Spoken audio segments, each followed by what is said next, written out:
and gentlemen, welcome back to Crossing Borders. I'm Mike Ginn. That's Extremo Alex Soto. We are a little bit more than a week removed from LUX Fight League 24. We'll get our reactions for all that. Talk about some of the comings and goings with LUX Fight League. Got some people going to Dana White's Contender Series. That all starts today or tomorrow. We'll talk about that. Talk a little bit about LUX Fight League 25. Get a little bit way too early preview because that was not until August 12th. But Alex, how you doing, buddy? Hey, I'm doing pretty good. My voice is a little raspy from the Muay Thai show that we had this Saturday versus $10,000 Muay Thai tournament. $10,000 for the winner. Where's my cut? Oh, I didn't know you wanted to cut, man. My bad. I promoted you. Where's my cut? It was great, man. It was fun, man. The tournament ended up getting squashed. Matt Sales came in overweight, like 5-6 pounds, and ruined the whole tournament. And he ended up fighting somebody else, but the opponent that he was gonna fight said he bowed out of the tournament because it was just weird. We're all trying to figure out how we're gonna make the tournament with 3 people. Somebody's gonna get a bye. We thought, it's gonna be at the casino. We're gonna, maybe play some cards, get some blackjack, see who the winner is to get the bye.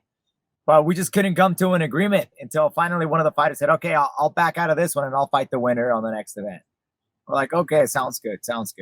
So we had no $10,000, or did the winner of this one get $10,000? Yeah. So then they ended up fighting, and it was for the $10,000 grand prize without the tournament, right? The whole thing. It was just the main event, and it was an incredible fight, man. It was a war, 5-round war. Well, while we're waiting on the video, who won? Georgie Avas. So he's from CSA. He ended up taking the belt to the WKA world title along with the $10,000, and it was just so much fun, man. It was a blast. So I got to hit up Georgie for a loan. Got you. Hit him up, man. Well, speaking of that, head on over to FightersFirst.shop. Shop the collection. Get all the latest apparel. Let our apparel be a part of your story. Obviously, got the Crossing Borders merch on there. Got the Extremo collection on there. So go check out all that stuff. FightersFirst.shop. But with the business out of the way, Alex, people came here to get your reactions. A little bit about a week and a half ago, LUX Fight League 24, headlined by a late replacement, Lazy Boy Rodríguez going against Vic Moreno. Ended up being a hell of a fight. Only 2 fights on the entire card went to a decision. Both those were split decisions at that. Yeah. Let's go ahead and start off with that main event. Lazy Boy Rodríguez got the W against Vic Moreno, who, came in this. Nobody knew much about him.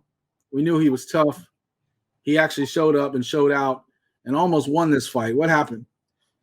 Well, so Victor Moreno is one of those IMMF world champs, national champion. And then he ended up going and has had over like 20 amateur fights. So this is not a scrub, a kid that came out there, and you could tell when that fight started. And Lazy Boy Rodríguez, got put on got picked up real fast here and got put on the main event. Originally we had Teco Quiñones on the fight card as the co-main event. And we also had and Polo Reyes also was going to fight on that one as well. Yeah, that was supposed to be the main event. Dude, it was going to be the main event. He gets cut, and so it's just like this. And now he got dengue. Huh? He got dengue. Who gets that, man? Oh, man, it was pretty wild. Pollo Reyes gets that. That's who gets that. That's just crazy, man. And then in Tijuana, of all places, I'm assuming his fight camp was in Tijuana. But man, it was cool. We got to go out there. The venue was really cool. It was at the Donkeys, at the Donkey Stadium, which is where is that? Zonkies, excuse me. It's at Zonkies, the Zonkies Stadium, which is a basketball team, which I didn't know Mexico had. I don't be able to tell right now that that's your hometown, but go ahead. Yeah, the Zonkies is the national basketball. Well, not the national, but like there's a national basketball league. Part of the Mexican basketball league, yeah. And I don't know if you ever heard of the Zonkies? Not the Zonkies, but I'm aware they have a league. There's a few players that have made it to the NBA. Yeah. So it's really cool, man. So I was it was way out there, so I thought it was really cool. It's a spot that I usually never go to, that part of the city, but I was like, wow, okay, this is really cool. So anyways, regardless, let's talk about the fighters. So we'll get there eventually. We'll get there eventually. So Lazy Boy is one of those bantamweight fighters that have been, really under the radar for a lot of the average fans or those that are just kind of getting into not for much longer. America. But I think he came up and performed really well and had a really good competition against Moreno. And I think it showed. I think it showed some areas of improvement for him. But Moreno really tested him and even kind of solidified Lazy Boy as to one of the top bantamweight contenders to look out for. I mean, this is two performances in a row. Within the last 2 months, Lazy Boy, he hadn't fought for LUX for a long time. Comes in, Cesar Vázquez blows through him, and then has this war with Victor Moreno. So Lazy Boy is arguably one of the top contenders in your bantamweight division now. I don't know if he's next, but he's definitely a name that's going to be thrown in there when they're deciding on the next title challenger. 100%. So many moving parts right now with your champions. We'll talk about that later. Make sure you guys pay attention to the end of the show. That's a segue. Stay tuned. Lazy Boy's hot. What do you think's next? Do you think he's going to get another contender fight? You think he'll get a title shot? I'm not sure he's just there ready yet for the contenders. I'd love to see him fight a couple. The whole division's in flux, right? With Marco basically maybe going to bare knuckle. Yeah. The bantamweight division is definitely up for the grabs right now. You got guys like a Leon, who's going to come out there, who's somebody you have to watch out for. Mendoza, who's really, really good, man. The top tier bantamweight we're now in Latin America.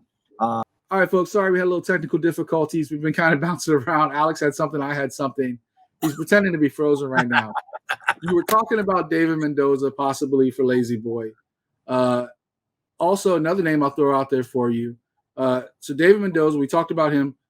He's always a contender for Beltran. And then on top of that, we don't know what's up with Patron. Babyface Patron, Francisco Patron. Is he going to move up a weight class to featherweight? Will he try to get back down to bantamweight? That's a good fight, I think, for Lazy Boy. I think they're pretty similar fighters. Yeah, I think so too. That would be a good fight. I think that would be one of the guys that he hasn't fought yet for Lazy Boy. But man, you know what? It'd be great for the interim bantamweight title, or would you call it the new? What would you call it? You hate interim. We gotta see. You talked to Beltran right after the fight. Emotions are always high after a fight. You're like, oh, I don't want to do this no more. I want to go do this. I want to go do that. And then somebody makes a phone call or somebody talks shit. Fighters have different ways of getting motivation. So we can't write Beltran off. The promotion hasn't said he's not the champion anymore. Okay, you're right. Good point. We'll see. So we have seen David Mendoza fight for that title twice. Now, if Lazy Boy, the best thing for Mendoza is if Beltran's gone, because he's not going to get a third shot. Okay, if Lazy Boy is the real deal, then I think Lazy Boy should be facing David Mendoza in the next fight. It's a good fight. It's a good matchup. Call your people at LUX. Make it happen. Now let's make it happen. As far as Victor Moreno, you think he sticks around LUX? You think he goes back to touring around the world? Oh yeah, I think we haven't. That's the first we've seen of him. He comes in last minute to show up and gets the big nod to do the show. He's got a great undefeated amateur record, and he had a great performance in the main event. First pro loss outside of his house, and so he's one of those guys that I think we're going to see more of. Awesome. Over in the co-main event, we had Pantera Guerrero get the second round TKO over Andrés Leal. Got him second round, got him with the knockdown, hit him up against the cage with some ground and pound. Tell us what you thought of that fight. Again, Luis Guerrero jumping in there. And that's another possible opponent, obviously, both in the bantamweight division. Both in the bantamweights again. These guys, it's funny. He tore him up. When you look at Andrés Ayala, he was looking jacked in that fight. He was like swole. You look across the cage and you're like, oh man, how's that guy 135 pounds? 135 pounds, and he got destroyed, man. And Luis Guerrero showed up and did a great performance defending defending the city of Tijuana. So that was good for him, and I think we had a good co-main event and a good finish as well. Lots of finishes in this fight card, and like we said, there was only 2 decisions. Yeah, and it's crazy to see that because we had so many fights fall off, in this card leading into Tijuana. I think it really kind of hurt the whole like promotion for it. But in reality, the fights were awesome, man. Lots of finishes, what we wanted to see. Yeah, you got that one. He could also be another opponent for Lazy Boy. Both of them obviously on the same schedule now that they both fought on the same card. They're both same timing. Maybe a couple months, maybe those 2 match up. Both of them will be knocking on the door. Pantera's now 8-3, so he's a contender as well. And beating a veteran like Andres Leal, like Leal's had like 23 fights. That's a good win. Yeah. Talk about Alan Domínguez just getting that extension with Lux. He went out, got the big first round stoppage. González got the win over Cossio. Split decision win. That fight went back and forth. Was that a good decision?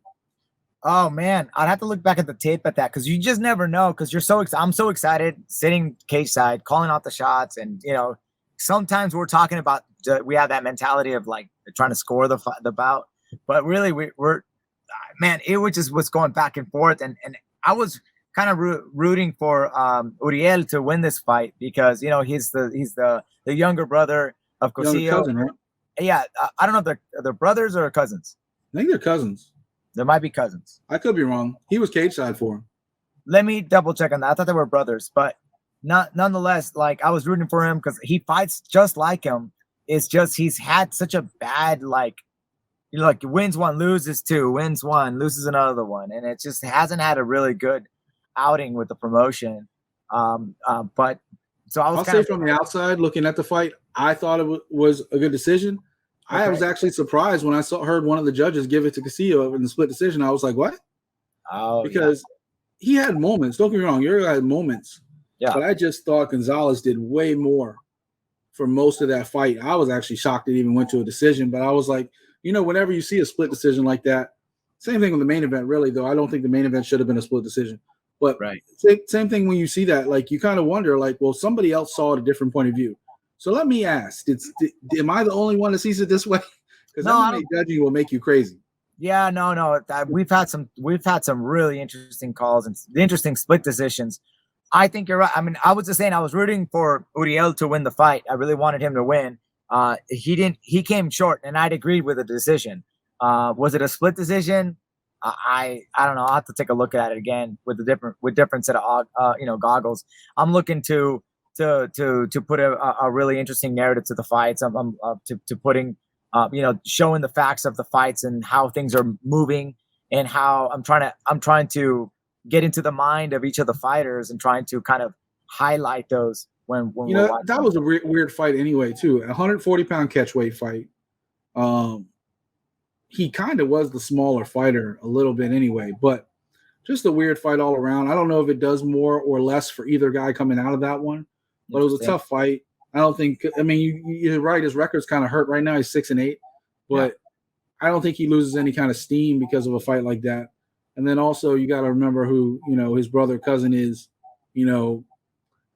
I got to say the former champion because just like Charles Oliveira, he lost the belt on a weight cut.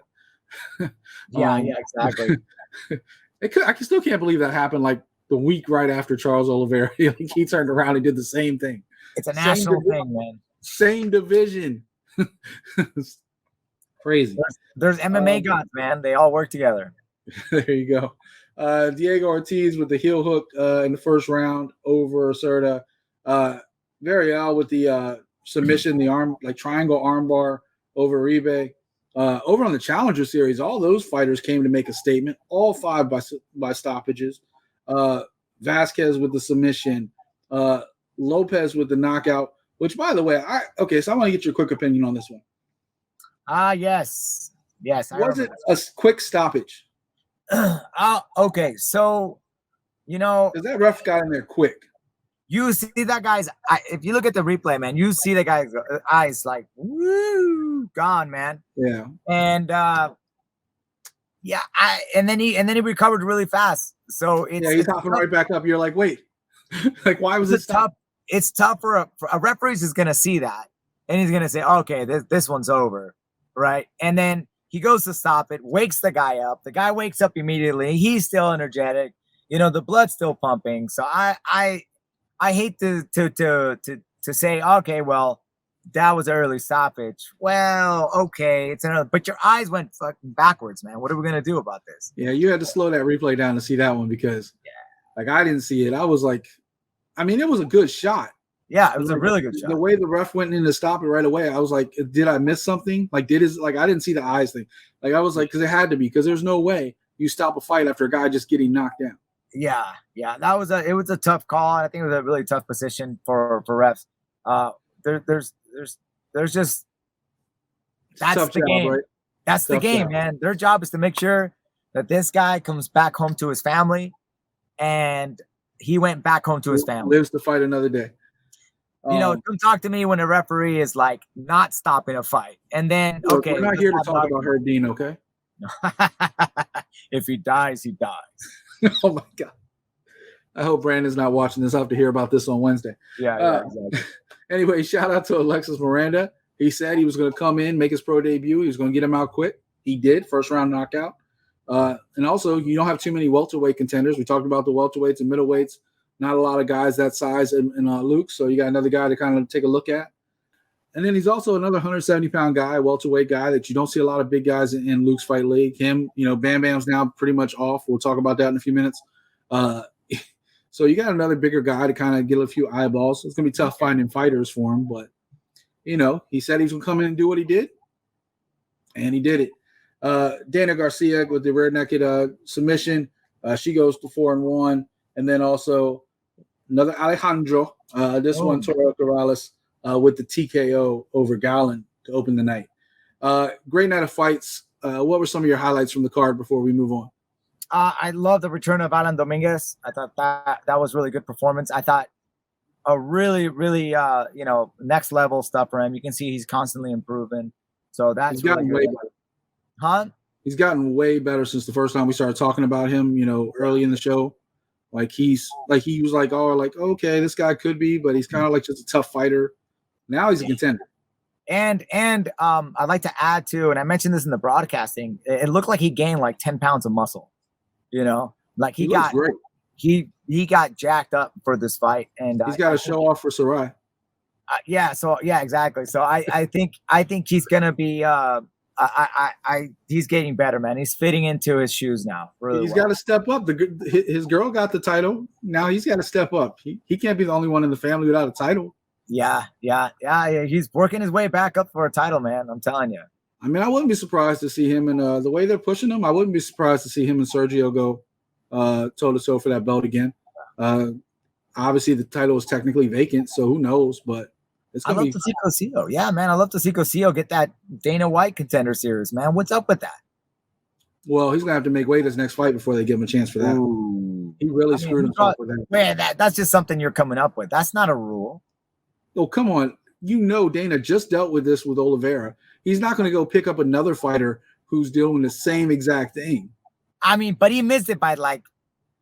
It doesn't matter. I think the title fight rule is stupid too. If you can miss weight by a pound in every fight you ever fight, but one, the championship fight, it has to be exact. It makes no sense. Yeah. The whole point of the rule is to keep people in similar weight classes. It's not to be exact. And all of a sudden, title fight, you got to be exactly 155.0 or lower. You can't be 0.1. You can't be 0.2. It's kind of a long since past rule that needs to be changed. But okay, all right. I think that's really interesting for I disagree. I think it should be right at 135, but or just change it from 135 to 136. I mean, look, if you're cutting that much weight, then maybe you should be in a division above you anyway. I mean, we've all talked about weight cuts in MMA, and we've seen people get hurt and die and all kinds of crazy stuff. So, in MMA, who's died in MMA? There's been a couple people over in Japan that have gone into shock and passed away from weight cuts. Oh, from the Wacas of Brazil. Yeah, People in Brazil. Yeah, we saw Renan Barão almost packed. Like he was in the hospital twice from weight cuts when he was with the UFC champ. And we're gonna cut your phone service off to get through this episode, but we're all done talking about LUX Fight League 24, though. Real quick before we do get out of here today, I want to let y'all know a couple things.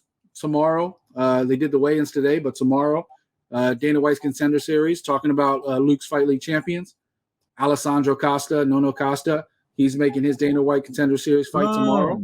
Yes.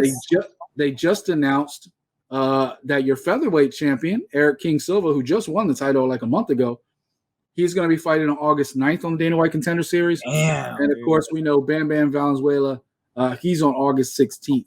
So if you want to go to if you're in Mexico and you're a fighter in Latin America, LUX Fight League is the way to go because those guys are getting opportunities after opportunities. We remember, Marco Beltran had some time in the UFC, Diego Lopez, all those people that you got. That's the way to go. So it's a good thing for LUX. It shows the spotlight. It puts, the pressure on Alex to call a great fight card. But it's a good thing. How do you feel about all these guys getting shots? I love it, man. It's just been a long time. In the last, 4 years that I've been working with LUX, we've been just developing fighters, and we've been talking about the formula and how we're promoting these awesome fighters, and they're getting their call, they're getting that call, they're getting that shot, the opportunity for those guys. And I can't wait until we see Alessandro Costa get that UFC title belt around his waist, because he's he's really freaking good, man. I mean, it's a good week to be fighting too, because he'll also be on the cycle. We just talked about Lazy Boy and Pantera being on the same cycle. Like he's going to be on that training cycle because also this weekend you got Brandon Moreno and Kai Kara France for the interim title. Yeah, we don't know what's with Davison Figueiredo for that flyweight title because of his injury and if he even wants to fight at flyweight anymore. Right. So it's a good time to be fighting right now because everybody's looking at that flyweight division this week. He gets a big win on Contender Series. We also got Alex Pantoja and Perez fighting this weekend. So all these flyweights are going in action this week. It's going to be a fun week for flyweight fans. And who knows what's going to come out after all this is done, because any of these fights are like pick'em type fights. Yeah. It's going to be a good time. So Costa's got an opportunity. He comes in and impresses. He could be fighting one of these guys, the Matt Schnells, all these guys like up in the world that are making noise. He can come in, have a great fight with. So yeah, he's the new blood, man. He's the new blood coming in for the flyweights. Also, I thought it was funny. I saw that Kiki Gonzalez said, "Go ahead and make him champ, because ironically, LUX Fight League 25. Guess who's fighting for the interim title? Kiki Gonzalez, who just lost to Costa's last fight, but that was a great it was only a couple rounds, but it was a war. Gonzalez I became a fan of Kiki Gonzalez that night because he just so entertaining. He just comes to show up and show out. Yeah. And then he's fighting for the vacant title against Jorge Calvo Martin, another veteran of LUX Fight League. I guess not vacant, interim title. So that's going to be a good time at LUX Fight League 25. That's going to be down in Monterey, so you got to travel a little bit this time. Yeah, that'll be good. Did you end up coming home last time? I did, man. Right afterwards, got the 2-hour border wait, but it was done earlier. We were on Pacific time. Okay, so what time did you end up getting home? I don't know. I think I made it home at like midnight. Where usually I'm done in Monterrey at I'll be done at 1 a.m. And it's like, oh, dude, it's exhausting. But Monterey's like, is it Central or East Coast time? 2 hours ahead, I think. Central, so yeah, something like that. 3 hours, like an hour behind me. Yeah. But anyways, it's far, man. Well, it's nice to be able to sleep in your own bed for once. It is. And of course, you had the crazy week with Versus last week as well, which is why we didn't do the show. Alex was busy planning the event and getting a lot of things running around. I was going to try to get that one last weekend of promo for you, but man. Yeah, so we got a couple weeks until LUX Fight League, the next one on the 12th. I do believe we might miss one episode in there, but I'll get with you guys soon. We're also going to take one of the episodes between now and then to maybe preview some of the fighters on that card like we did for the last couple cards when we had the time, because we love showcasing some of these up-and-coming fighters. Alex talked about it, the Lazy Boys and, the Panteras and all those guys. We love to show them off to you so you guys can know the next generation of Mexican fighters before they became UFC stars. Awesome, man. Hell yeah. There we go. Any final words this episode, Alex? Stay tuned for the next one, man. I'll catch you guys the next week. All right. Alex, thanks for your time. This is Crossing Borders. That's Extremo Alex Soto. I'm Mike Ginn. We're out.